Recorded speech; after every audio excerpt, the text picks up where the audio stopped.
যেমন আমরা সালাতের ভিতরে কত কিছু করেছি। যদি আমি একজনকে জিজ্ঞাসা করলাম, হে বাবা আপনি এই কাজ করেন না, কোন কাজ? এই যে আপনি সালাতের আগে নাওয়াইতু আন উসাল্লি লিল্লাহি তাআলা রাকাতাই সালাতি ফজরে ফরদুল্লাহি তাআলা মুতাওয়াজ্জিহান ইলা জিহাতি কাবাতি শরীফাতি আল্লাহু আকবার। এই যে সালাতের পরে একটা নিয়ত পড়লেন, আমি এক জায়গায় বললাম এই নিয়তটা কিন্তু বিদআত। তখন তারা বলছে নিয়ত আবার বিদআত হয় কিভাবে? এটা বিদআত হলেও ভালো, কারণ বিদআত হাসানা বিদাতে সাইয়া, আমরা তো ভালো বিদাত করছি, আমরা তো খারাপ কাজ করছি না, আমরা তো হাসানাটা করছি, আমরা তো উত্তমটা করছি, আমরা তো খারাপ করছি না। ভালো করে মনে রাখবেন, বিদাত মানে হচ্ছে দিনের মধ্যে নতুন কিছুর অনুপ্রবেশ ঘটানো, দিনের মধ্যে নতুন কিছু আবিষ্কার করা। আপনি এই কথাটা ভালো করেই জানেন। আল্লাহ তাআলা সূরা মায়েদার 3 নম্বর আয়াতে বলেছেন, আল ইয়াউমা আকমালতু লাকুম দীনাকুম ওয়া আতমামতু আলাইকুম নি'মাতি ওয়া রাদিতু লাকুমুল ইসলাম দীনা। আজকের দিনে ইসলাম কমপ্লিট করে দিলাম। যদি ইসলাম কমপ্লিট হয় তাহলে এই তরিকাগুলো ওই দিন ছিল না। যদি ইসলাম কমপ্লিট হয়, ওই কমপ্লিটের ভিতরে নাওয়াইতুয়ান ছিল না। যদি ইসলাম কমপ্লিট হয়, ওই কমপ্লিট ইসলামের ভিতরে দলাদলি বিভক্তি ছিল না। যদি ইসলাম কমপ্লিট হয়, ওই কমপ্লিট ইসলামে কোনো মাযহাব ছিল না। আমরা মাযহাবকে খাটো করছি না, আমরা মাযহাবকে তুচ্ছ তাচ্ছিল্য করছি না। আমি শুধু আপনাকে এটাই বোঝাতে চাচ্ছি, যেটা সূরা আহজাবের 21 নম্বর আয়াতে বলা হয়েছে, লাকাদ কানা লাকুম ফি রাসূলিল্লাহি উসওয়াতুন হাসানা। তোমাদের জন্য আল্লাহর রাসূলের আদর্শ, উসওয়ায়ে হাসানা, উত্তম নমুনা, আদর্শ পালনীয় তোমরা অনুসরণ করবে, আদর্শ নেবে আল্লাহর নবীর, আর কারো নয়। আচ্ছা, ইসলাম কমপ্লিট না আনকমপ্লিট? একটু কথা বলেন, কমপ্লিট পরিপূর্ণ না অপরিপূর্ণ? যদি ইসলাম পরিপূর্ণ হয়, ইমাম আবু হানিফা রাহিমাহুল্লাহর জন্ম 80 হিজরিতে, মুহাম্মদ সাল্লাল্লাহু আলাইহি সাল্লামের ইন্তেকালের 70 বছর পরে তার জন্ম। ওই সময় যদি তার মাযহাব মানা ফরজ হয়, তাহলে সে স্বীকার করলো ইসলাম কমপ্লিট হয় নাই। ঠিক এজন্যই তো ইমাম শাফি রাহিমাহুল্লাহ বলেছেন, কেউ যদি কোন নির্দিষ্ট এক ব্যক্তিকে মানাকে ওয়াজিব মনে করে নেয়, তাহলে সে মনে করলো মুহাম্মদ সাল্লাল্লাহু আলাইহি সাল্লাম খেয়ানত করেছেন। যদি সে মিলাদকেই গ্রহণ করে নেয়, তাহলে সে মনে করলো মুহাম্মদ সাল্লাল্লাহু আলাইহি সাল্লাম খেয়ানত করেছেন। কারণ মুহাম্মদ সাল্লাল্লাহু আলাইহি সাল্লাম মিলাদের কোনো পদ্ধতি দেয় নাই, তিনি দিয়েছেন দুরুদের কথা। তিনি বলেছেন দুরুদ পড়ার কথা। তিনি বলেছেন, যে ব্যক্তি আমার উপরে একবার দুরুদ পড়বে, আল্লাহ তাআলা তার উপরে 10 বার রহমত বর্ষণ করবেন, তার 10টা গুনাহ ক্ষমা করবেন, তার 10টা মর্যাদা বাড়িয়ে দেবেন। একবার দুরুদ পড়লে, মিলাদের কথা বলা হয়নি। মুহাম্মদ সাল্লাল্লাহু আলাইহি সাল্লাম, সহিহ বুখারীর প্রথম হাদিস, ইন্নামাল আমালু বিন্নিয়াত, প্রত্যেক কর্মের ফলাফল নিয়তের উপরে। ওয়া ইন্নামা লিকুল্লি ইমরিইম মা নাওয়া, আর মানুষ তাই পায় যা সে নিয়ত করে। আল্লাহর নবী আমাদের শিখিয়েছেন নিয়ত করা, আর আমরা আমাদেরকে শিখিয়েছি নিয়ত পড়া। দুইটা এক জিনিস নয়। যদি নিয়ত পড়া শরীয়তে থাকে, তাহলে মনে হবে মুহাম্মদ সাল্লাল্লাহু আলাইহি সাল্লামের উপরে শরীয়ত পরিপূর্ণভাবে নাজিল হয়নি, এজন্যই এটা তৈরি হয়েছে। আর যদি মনে হয় মুহাম্মদ সাল্লাল্লাহু আলাইহি সাল্লামের উপরে শরীয়ত পরিপূর্ণ নাজিল হয়েছে, তাহলে তারপরে কোনো আমল তৈরি হলে সেটার ভিতরে কল্যাণ থাকতে পারে, এই আশা মুমিনেরা করতে পারে না। আল্লাহর নবী শেখালেন নিয়ত করা, আর আমরা শেখালাম নিয়ত পড়া। আচ্ছা, নিয়তের অর্থ তো ইচ্ছা করা, তাই না? নিয়তের অর্থ সংকল্প করা, নিয়তের অর্থ আশা করা, নিয়তের অর্থ আকাঙ্ক্ষা করা। তো নিয়তের অর্থ যদি ইচ্ছা করা হয়, সংকল্প করা হয়, তো ওইটা আবার পড়া যায় কি করে? এক অঙ্গের কাজ অন্য অঙ্গ দিয়ে করা যায়? আমরা তেল কোথায় নেই? মাথায় নেই না? এখন মাথায় নেওয়ার পরিবর্তে যদি কানে ব্যবহার করি, বলেন তো আমাদেরকে আপনারা কি বলবেন? পাগল বলবেন। আমরা খাবার খাই কি দিয়ে? মুখ দিয়ে না? এটা যদি অন্যভাবে ব্যবহার করি তাহলে কি বলবেন? পাগল বলবেন।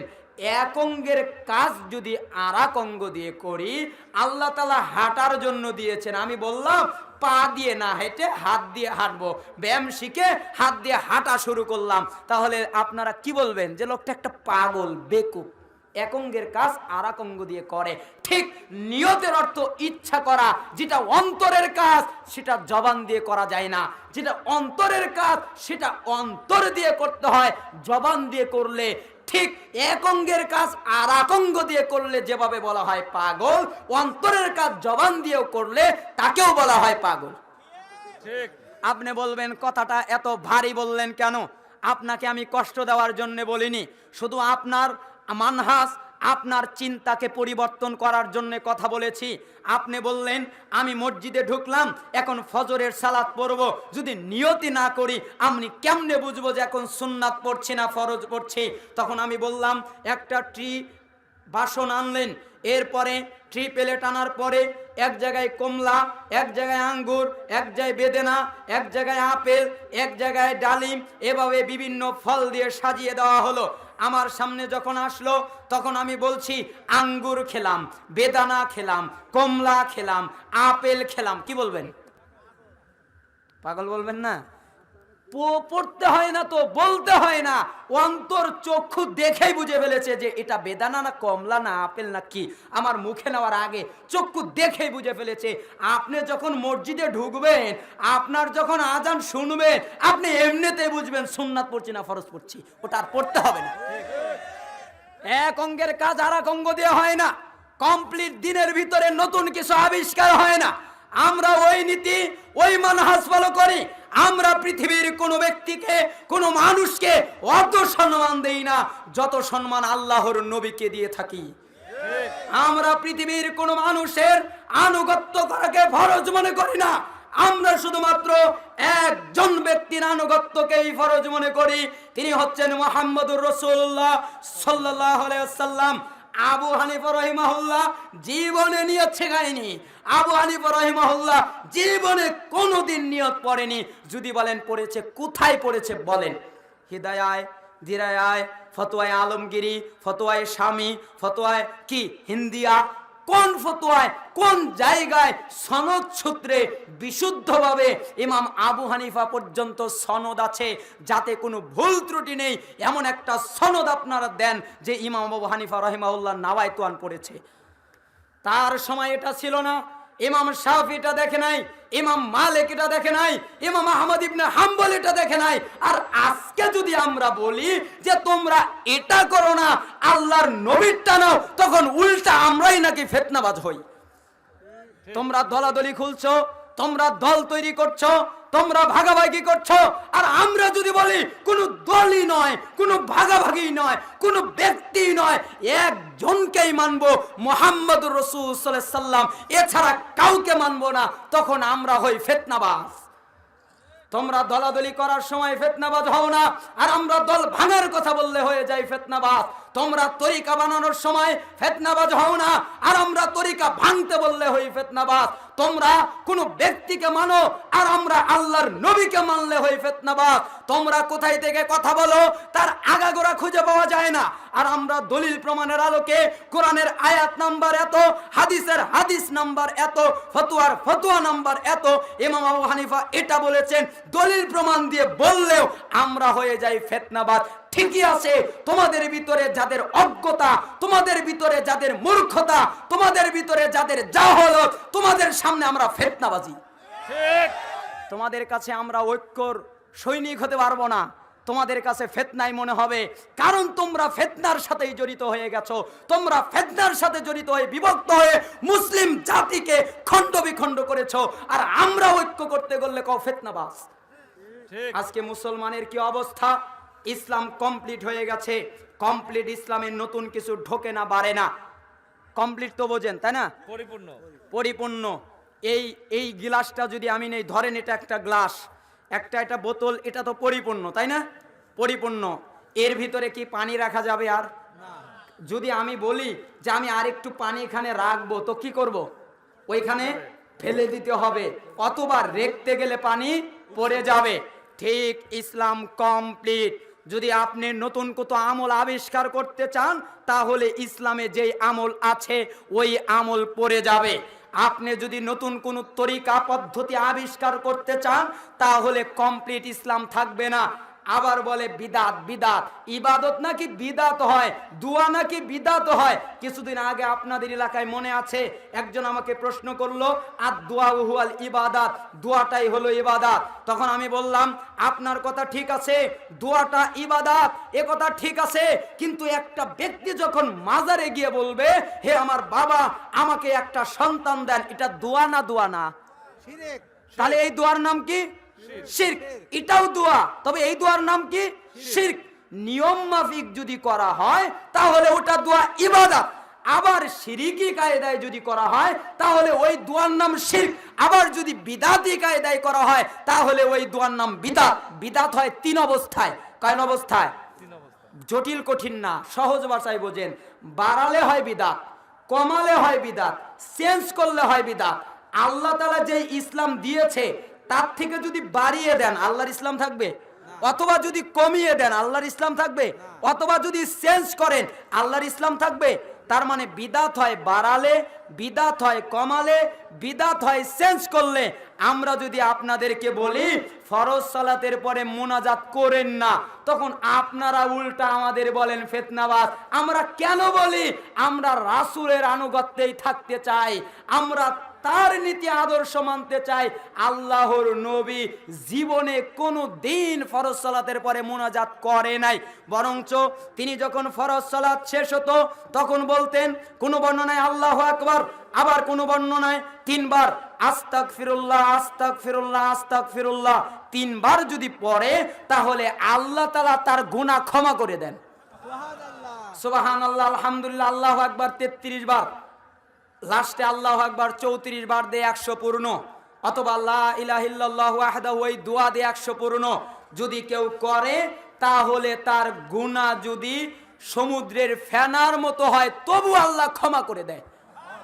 আয়াতুল কুরসি ফরজ সালাতের পরে একবার, রাসূল সাল্লাল্লাহু আলাইহি ওয়াসাল্লাম বলছেন, কেউ যদি ফরজ সালাতের পরে একবার আয়াতুল কুরসি পড়ে তাহলে সে জান্নাতে যাবে।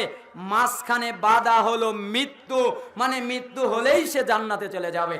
কেউ যদি ফরজ সালাতের পরে সূরা ইখলাস, সূরা ফালাক, সূরা নাস, সূরা ইখলাস ফজর আর মাগরিবে 3 বার, ফালাক 3 বার, নাস 3 বার পড়ে, আর বাকি ওয়াক্তে একবার করে, রাসূল সাল্লাল্লাহু আলাইহি ওয়াসাল্লাম বলেছেন যত বিপদ আপদ আছে সবগুলো থেকে আল্লাহ সুবহানাহু ওয়া তাআলা তাকে রক্ষা করবে। তারপরে আরো দুয়ার কথা এসেছে, বলেন তো এইগুলো কে নষ্ট করেছে? রব্বানা আতিনা ফিদ দুনিয়া হাসানা। আমরা বলছি না যে এটা জায়েজ না, আমরা বলছি না যে এটা হারাম, আমরা এই বাক্য বলছি, রব্বানা আতিনা ফিদ দুনিয়াকে কেন খারাপ মনে করব? এটা তো কোরআনের আয়াত। রব্বানা আতিনা ফিদ দুনিয়া হাসানা ওয়া ফিল আখিরা হাসানা ওয়া কিনা আযাবান নার। হে আল্লাহ, আপনি আমায় দুনিয়ায় কল্যাণ দান করেন, হে আল্লাহ আপনি আমাকে আখিরাতে কল্যাণ দান করেন, হে আল্লাহ আপনি আমাকে জাহান্নামের আযাব থেকে রক্ষা করেন। এইটা দোয়া, এটাকে কেন বিদাত বলবো?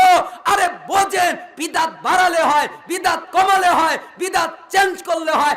যখন আপনি ফরজ সালাতের পরে এই দোয়া দিয়েছেন তখন আল্লাহর নবীর শেখানো সব সুন্নাত জবাই হয়েছে, তখন আর আল্লাহর নবীর সুন্নাত সেখানে নাই। আপনার এই কারণে বিদাত বলেছি, আল্লাহর নবীকে অপমান করা বিদাত, আল্লাহর নবীকে ওভারটেক করা বিদাত, আল্লাহর নবীর ইবাদতকে ফেলে দিয়ে কোন বানানো নীতির ইবাদত করা বিদআত। আল্লাহর নবীর দোয়াগুলোকে সরানো হলো বিদআত। এই বিদআতের কারণে কতগুলো সুন্নাত নষ্ট হয়েছে। এজন্যই সালফে সালেহিন বলতেন, সাহাবায়ে কেরাম বলতেন, যখন কোনো জায়গায় কোনো বিদআত আবিষ্কার করা হয় তখন ওই জায়গা থেকে সুন্নাত উঠে যায়। যখন নামাজের প্রথমে নাওয়াইতুয়ান চালু হয়েছে ওই জায়গায় নিয়ত করতে হয়, এইটা উঠে গেছে। যখন ফরজ সালাতের পরে মুনাজাত চালু হয়েছে ওই জায়গায় যেই দোয়াগুলো করা হয় ওইটা উঠে গেছে। যখন সভা সমিতির পরে দোয়া চালু করে দেওয়া হয়েছে তখন সবার পরে মজলিসের কাফফারার যেই দোয়া পড়তে হয় ওই দোয়া উঠে গেছে। যখন তারা দুরূদ পড়ার পরিবর্তে মিলাদ আবিষ্কার করেছে, যখন দুরূদ পড়া উঠে গেছে, যেইখানেই তারা বিদআত আবিষ্কার করেছে ওই জায়গা থেকেই সুন্নাত উঠে গেছে। আমরা বলছি সুন্নাতের ভিতরেই কল্যাণ, আমরা বলছি নবীর আদর্শেই কল্যাণ, আমরা বলছি এটাই আমাদের হিদায়াতের মানদণ্ড। আর এই কারণে আপনারা মাহফিল হতে দেন না, আপনারা ফিতনাবাজ মনে করেন। আমরা সরকারের বিরুদ্ধে অবস্থান নেই না, আমরা খারিজি আকীদা নই, আমাদের আকীদায় খারিজি নীতি নেই। আমরা মুসলিম সরকারকে কাফের মনে করি না। আমরা যারা নামাজ সালাত আদায় করে তাদের বিরুদ্ধে জিহাদ করাকে জায়েজ মনে করি না। আমরা যারা সালাত আদায় করে তাদের সামনে মিছিল মিটিং করে যুদ্ধ করাকে জায়েজ মনে করি না। আমরা এই আকীদারই নই, আমরা খারিজির নীতিরই নই। যারা সালাত আদায় করে আমরা তাদের মুসলিম মনে করি। যারা সালাত আদায় করে সে যদি জিনা করে, সে যদি পাপী হয়, সে যদি গান বাদ্য শোনে, সে যদি খারাপ কাজ করে, তবু আমরা তাকে মুসলিম মনে করি। তার বিরুদ্ধে জিহাদকে আমরা বৈধতা দেই না। আমরা খারিজি আকীদার নই, আমরা জঙ্গিদের মতো নই, আমরা জঙ্গিদের গোষ্ঠীর নই যারা রাতারাতি মানুষকে হত্যা করে রাইফেল দিয়ে গুলি দিয়ে রাতারাতি মুসলমানকে হত্যা করে শহীদ হতে চায়। আমরা ওদের আকীদা বিশ্বাস করি না। আমরা ওইটাই গ্রহণ করি যেটা আমাদের নবী আমাদের শিখিয়েছে, আমরা ওইটাই গ্রহণ করি যেটা আল্লাহ তাআলা আমাদের শিখিয়েছে। আমরা ওর ইত্তেবা করি যেই ইত্তেবা করতে আল্লাহ বলেছেন আল্লাহর নবী মুহাম্মদ সাল্লাল্লাহু আলাইহি সাল্লামের। বলেন তো ওই ফরজ সালাতের পরে মুনাজাত আল্লাহর নবী জীবনে করে নাই, কেন করে নাই? আপনি বলেন আমি একটু নেকির কাজ করব, খারাপ কি? ঠিক কথা। কারণ আমার আর আপনার ভিতরে এই আবেগ আর অনুভূতি আছে, এই ভালোবাসা আছে। আমরা সবাই বলতে পারি আমার আর আপনার ভিতরে এই অনুভূতি আবেগ আছে। আমরা চাই আল্লাহ তাআলার কাছে একটু দোয়া করব, আল্লাহ তাআলার কাছে কাঁদবো, আল্লাহ তাআলার কাছে ক্ষমা চাইবো। এটা তো ভালো কাজ, খারাপ হলো কি করে? আসলেই তো ভালো কাজ, এটা তো উত্তম কাজ, এটা তো খারাপ হওয়ার কথা নয়। কিন্তু খারাপ হলো কখন? যখন আল্লাহর নবীর শিখানোর নীতি হলো না। আল্লাহর নবী দিলেন একটা, আমি করলাম আর একটা। আল্লাহর নবী জীবনে করে নাই, কেন করে নাই? আল্লাহর নবীর সাহাবীরা জীবনে করে নাই, কেন করে নাই? মক্কা মদিনায় করা হয় না, কেন করা হয় না? ইমাম আবু হানিফা জীবনে করে নাই, ইমাম মালিক জীবনে করে নাই, ইমাম শাফি জীবনে করে নাই, ইমাম আহমদ ইবনে হাম্বল জীবনে করে নাই। এখনো যারা বড় বড় হানাফি বিদ্বান তারাও করে না। হাটহাজারি বড় হানাফিদের বিখ্যাত প্রতিষ্ঠান সেখানেও করা হয় না, এবং ওই মসজিদেও করা হয় না, বড় বড় জায়গায় করা হয় না। যারা কোরআন হাদিস বোঝে তারাও করে না। আমরা ওইটাতে কল্যাণ আছে ভাবতেই পারি না যেটা আল্লাহর নবী করে নাই, আল্লাহর নবীর সাহাবী করে নাই, কোন তাবিরা করে নাই, কোন ইমাম করে নাই, আজ পর্যন্ত মক্কায় নাই, মদিনায় নাই, করা হয় না। যদি কল্যাণই থাকতো তারা করত, তারা যেহেতু করে না আমরা এটার ভিতরে কল্যাণ মনেই করি না। ঠিক।